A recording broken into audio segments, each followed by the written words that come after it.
নমস্কার। কাছে ও দূরে, দেশে ও বিদেশের সমস্ত শ্রেণীর শ্রোতা বন্ধুদের আমার সহ আপনাদের এই চ্যানেল শান্তিবার্তাতে সুস্বাগতম।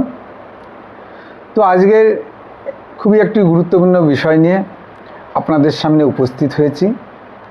সেটি হলো, আজকাল সমাজের বা প্রত্যেকটা পরিবারেই মানুষ শারীরিক সহ মানসিক দিক দিয়ে বিধ্বস্ত। এক কথায় বলতে গেলে এমন কোনো ফ্যামিলি নেই যেখানে কোনো না কোনো ব্যক্তি কোনো রোগে আক্রান্ত হন না।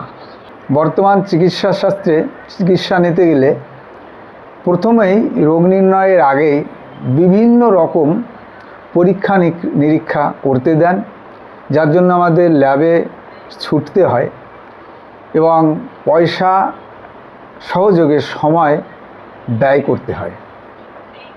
কিন্তু আজকের আলোচনার বিষয় হলো যে রুগীকে না ছুঁয়েই রোগ নির্ণয় এবং সঠিকভাবে আরোগ্য হওয়ার বিধান প্রদান করা।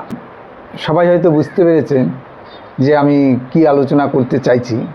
হ্যাঁ, ঠিক ধরেছেন। ডক্টর বিধানচন্দ্র রায় ও পাকা কাঁঠালের সেই বিস্ময়কর এক গল্প, সেটি আপনাদের সামনে একটু তুলে ধরার চেষ্টা করব। খুবই গুরুত্বপূর্ণ ও ইম্পর্ট্যান্ট একটি ভিডিও। জানতে হলে কিন্তু ভিডিওর শেষ পর্যন্ত সঙ্গে থাকবেন। তো বিধানচন্দ্র রায় এমন একজন ডাক্তার ছিলেন, শোনা যায় না যে তিনি কোনো পরীক্ষা নিরীক্ষা করতে দিতেন।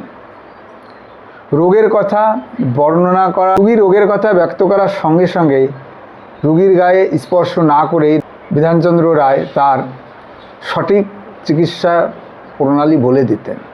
বাংলার রূপকার ডক্টর বিধানচন্দ্র রায় শুধু একজন সফল রাজনীতিবিদ ছিলেন না, তিনি ছিলেন একজন প্রবাদ প্রতিম চিকিৎসকও।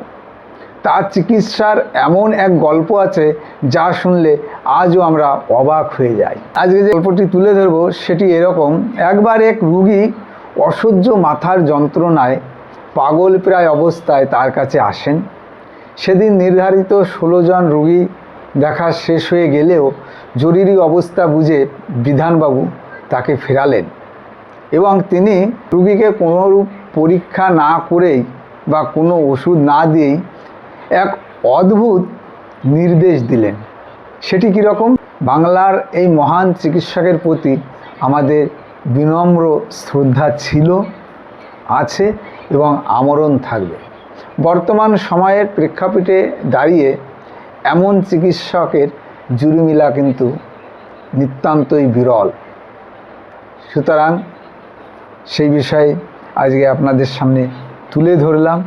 আপনারা চিন্তা শক্তির মাধ্যমে চিন্তা করুন এবং বিষয়টি অনুধাবন করার চেষ্টা করুন যে তিনি কত মহান মাপের চিকিৎসক ছিলেন। বর্তমানে এই ধরনের চিকিৎসক প্রায় বিরল।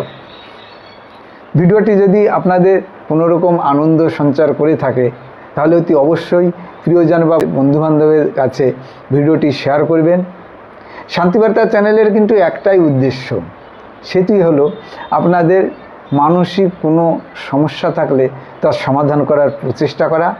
আপনারা আপনাদের সমস্যা কমেন্টের মাধ্যমে তুলে ধরতে পারেন এবং প্রয়োজনে সেই ধরনের ভিডিও উপস্থাপন করব। আমি নিজেও অনেক ব্যস্ততার মধ্যে থেকেও এককভাবে এই ভিডিওগুলো তৈরি করে আপনাদের সামনে উপস্থাপন করার চেষ্টা করি। উদ্দেশ্য একটাই, আপনারা সহযোগিতা করবেন চ্যানেলটি দিকে ও দশে পৌঁছে যাওয়ার জন্য। আপনাদের সহযোগিতা একান্তভাবেই কামনা করি। পরিশেষে আপনারা সবাই অনেক ভালো থাকবেন, সুস্থ থাকবেন, হাসি আনন্দে ভরে উঠুক সবার হৃদয়, এই প্রার্থনায় এখানেই শেষ করব। নমস্কার।